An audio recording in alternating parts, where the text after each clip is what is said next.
Бүгін 27 октябрда президент Садыр Жапаров Жалал Абад облысында УКМКнын Альфа атайын багыттагы кызматынын окуу машыгуу борборунун ачылыш аземине катышты. Өлкө башчыны атайын кызматтын төрагасы генерал-полковник Камчыбек Ташиев өзү тосуп алды. Мамлекет башчысы аскер кызматкерлерин кесиптик майрам менен куттуктап сөз сүйлөдү. Урматтуу Кыргыз Республикасынын президенти, куралдуу күчтөрдүн башкы кол башчысы, Улуттук коопсуздук мамлекеттик комитетинин атайын багыттагы кызматынын окуу машыгуу борборунун ачылыш аземине өздүк курам сапка тизилди. Улуттук коопсуздук органдарынын урматтуу кызматкерлери, ардактуу ардагерлер жана бүгүнкү иш-чарага катышып жаткан меймандар. Бүгүн сиздер менен чогуу коопсуздук органдарынын ишбердүүлүгүндөгү дагы бир жагымдуу жаңылыкка күбө болгону турабыз. Биз азыр Улуттук коопсуздук мамлекеттик комитетинин жаңы окуу машыгуу борборун ачып жатабыз. Ушундан улам эң алды баарыңыздарды бүгүнкү ийгилик менен чын дилимден куттуктаймын. Атайын багыттагы борборубуз баарыбызга кут болсун. Учурунда аталган кызмат атайын багыттагы элиталык Альфа антитеррордук кызматы деген ат менен таанымал болгонун жакшы билесиздер. Кыргызстанда терроризмге каршы күрөшүү боюнча атайын кызмат 1992 жылдын 27 октябрында түзүлгөн. Анын уставында бөлүктүн негизги иши террористтик экстремисттик иштерди алдын алууга, башка өзгөчө оор кылмыштарга бөгөт коюуга, кызыктар түзүмдөр менен уюшкан кылмыштуулукка каршы биргелешип иш алып барууга багытталгандыгы белгиленген.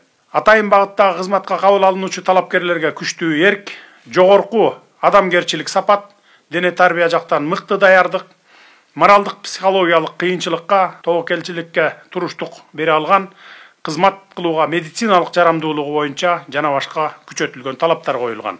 Ошол мезгилден баштап улуттук коопсуздук органдарынын Альфа тобу өзүнүн өзгөчө ишмердигин үзгүлтүксүз аткарып келет.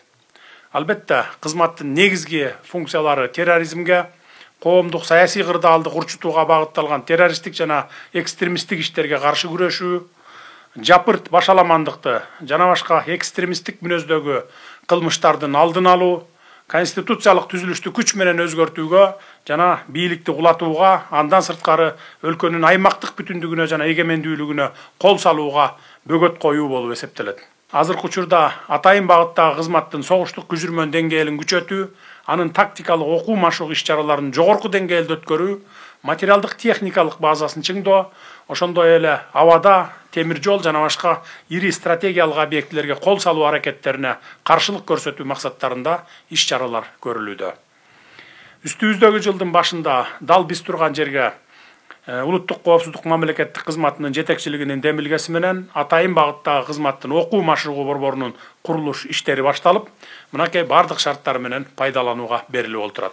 Ошондой эле кызматтын өздүк курамын чыңдоо максатында заманбап техникалар, акыркы үлгүдөгү аппараттар алынып берилип жатат. Мындан сырткары бул борбордо Жалал Абад облусунун күч түзүмдөрү менен жарандык коргонуу түзүмдөрү да өздөрүнүн күжүрмөн даярдыгын жогорулатуу боюнча окуу машыгууларды өткөрүүгө мүмкүнчүлүк алышты. Улуттук коопсуздук мамлекеттик комитетинин Альфа атайын багыттагы кызматынын урматтуу жоокерлери учурдан пайдаланып, сиздерди бүгүнкү кесиптик майрамыңыздар менен чын дилимден куттуктаймын. Жараткан ырыологон бул улуу милдетти аткарууда сиздердин терең билимиңиздер менен мол тажрыйбаңыздар жетиштүү экенине мен бекем ишенемин. Кыргыз элинин ыйык энчиси болгон эгемендигибизди, өлкөбүздүн бейпилдиги менен туруктуулугун камсыздоодо көрүнбөгөн майдандын күжүрмөн жоокерлери катары өтөгөн кызматыңардын акыбети кайтсын, ийгилик каалаймын. Элим жерим деп жасаган ишиңиздер, калтырган изиңиздер түбөлүк болсун.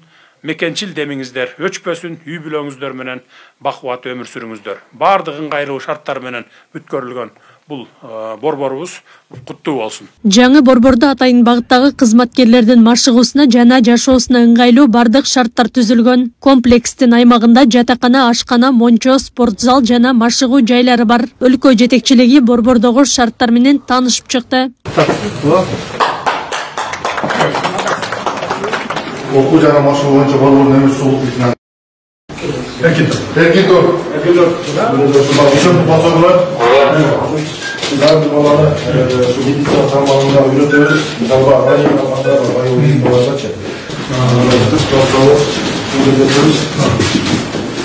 практически занятияларды берет, чек занятияларды өтөбүз.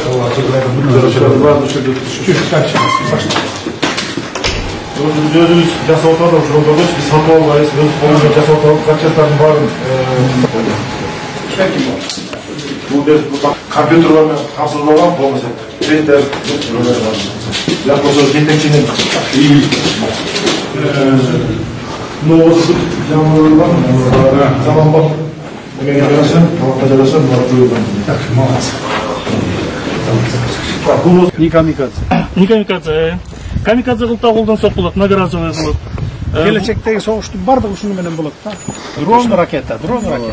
Ушу өнүк түрөбөз. Управлять этип отуруш, живой сила керек болот, а так өнүк түрөбөз. Воздухтан уже даяр. Көтөрүп учаттан кое берет да, кайра учуп келе берет. Көтөрүп кайра учуп келет да, воздухтан атыш керек. Заправить этип коюп кайра. Сброс экен. Бул канча километрге чейин жүрчү? Бул 200-300 метрлик бронетехникаларды атууга. 300 метрге чейин. Атканда бул баягы адамдар өздөрү көтөрүп атат да, солдаттарчы. Муну болсо бул дрон өз атат да. Воздухтан жакындап туруп.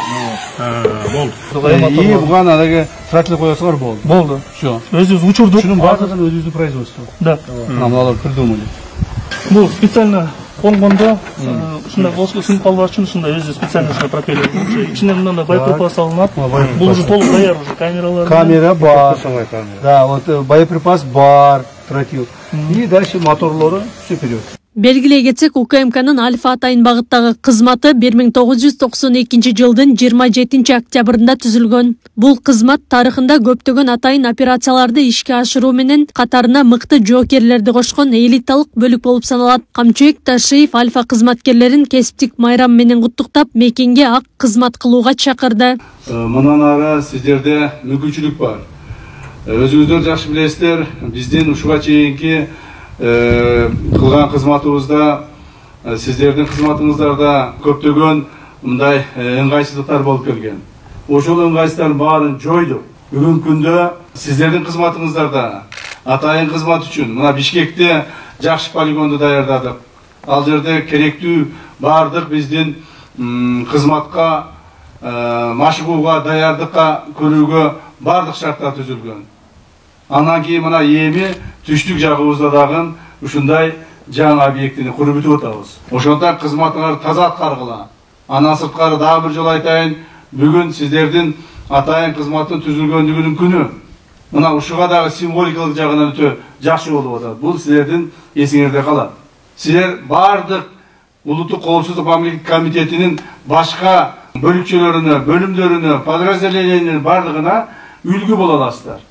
Себеби сиздердин жасаган жумушуңуздар оор, кыйын жана кооптуу жумуш. Ошого карабастан жумушуңар таза так аткарып келе жатасыңар. Бирок ошол эле мезгилде арабызда укук бузууларга катталган кызматкерлерибиз дагы бар. Муну жакшы билесиңер. Айрыкча командирлер. Силерден жоопту сурайбыз. Кол алдындагы кызматкер эгер мыйзам бузса, эгер кайсы бир мыйзамдуулукка катыша турган болсо, силер да кошоп жоо бересиңер. Ошондон ушул жагын жакшылап караңыздар. Мен ойлоймун, я очень надеюсь, что наши сотрудники ССН Альфа всегда будут служить во благо нашей страны, в честь комитета и честь нашей службы. Поэтому я вас прошу, чтобы в дальнейшем также исполнять свои обязанности, функциональные обязанности, четко в соответствии с нашим законодательством и храбростью. Без храбрости вашей службе служить нечего. То есть, если вы не будете храбрыми, если вы не будете бесстрашными, здесь именно в этой подразделении служить невозможно. Поэтому я надеюсь, что наши бойцы спецподразделения всегда стояли на первом ряду и также будут стоять по пресечению незаконных формирований, террористов, экстремистов и сепаратистов, других закононарушителей. Поэтому вы являетесь элитой наших подразделений, вооруженных сил всего Кыргызстана. Я очень надеюсь, что вы свои функции хорошо понимаете. Но среди вас тоже имеются некоторые наши сотрудники, которые нарушают наше законодательство. Помогайте друг другу. кто нарушает, того останавливайте. Если не будет останавливаться, дайте мне предложение, мы их в конце концов уволим. Такие сотрудники не должны быть среди нас. Потому что вы действительно на самом деле являетесь элитным подразделением вооруженных сил нашей страны. Не просто одного как бы учреждения или комитета. Нет.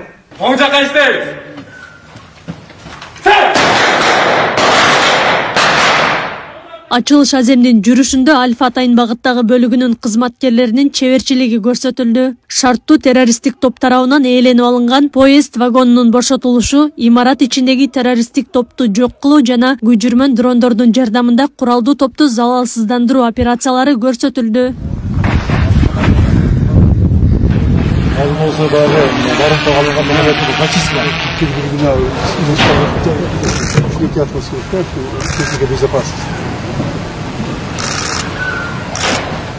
Самолет от келді, я так қаламыз.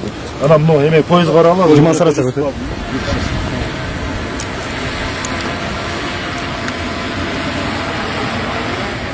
Арқа қараңыз өттің. 5, 4. Табу.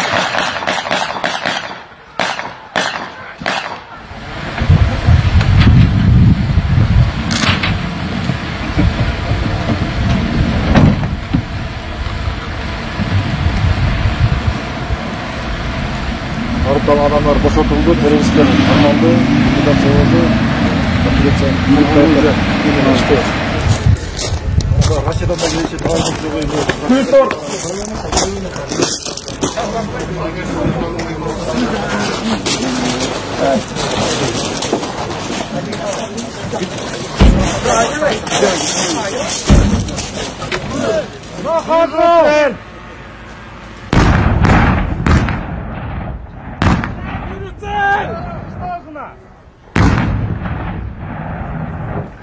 Аклай Карабаева, Замирбек Тойчубаев, регион. Тапшырып қойды, мына.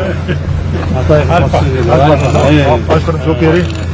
Ағылбірс, бронза кезінде бағы толы. Ағылбірсіне қоша. Рахмат чоң.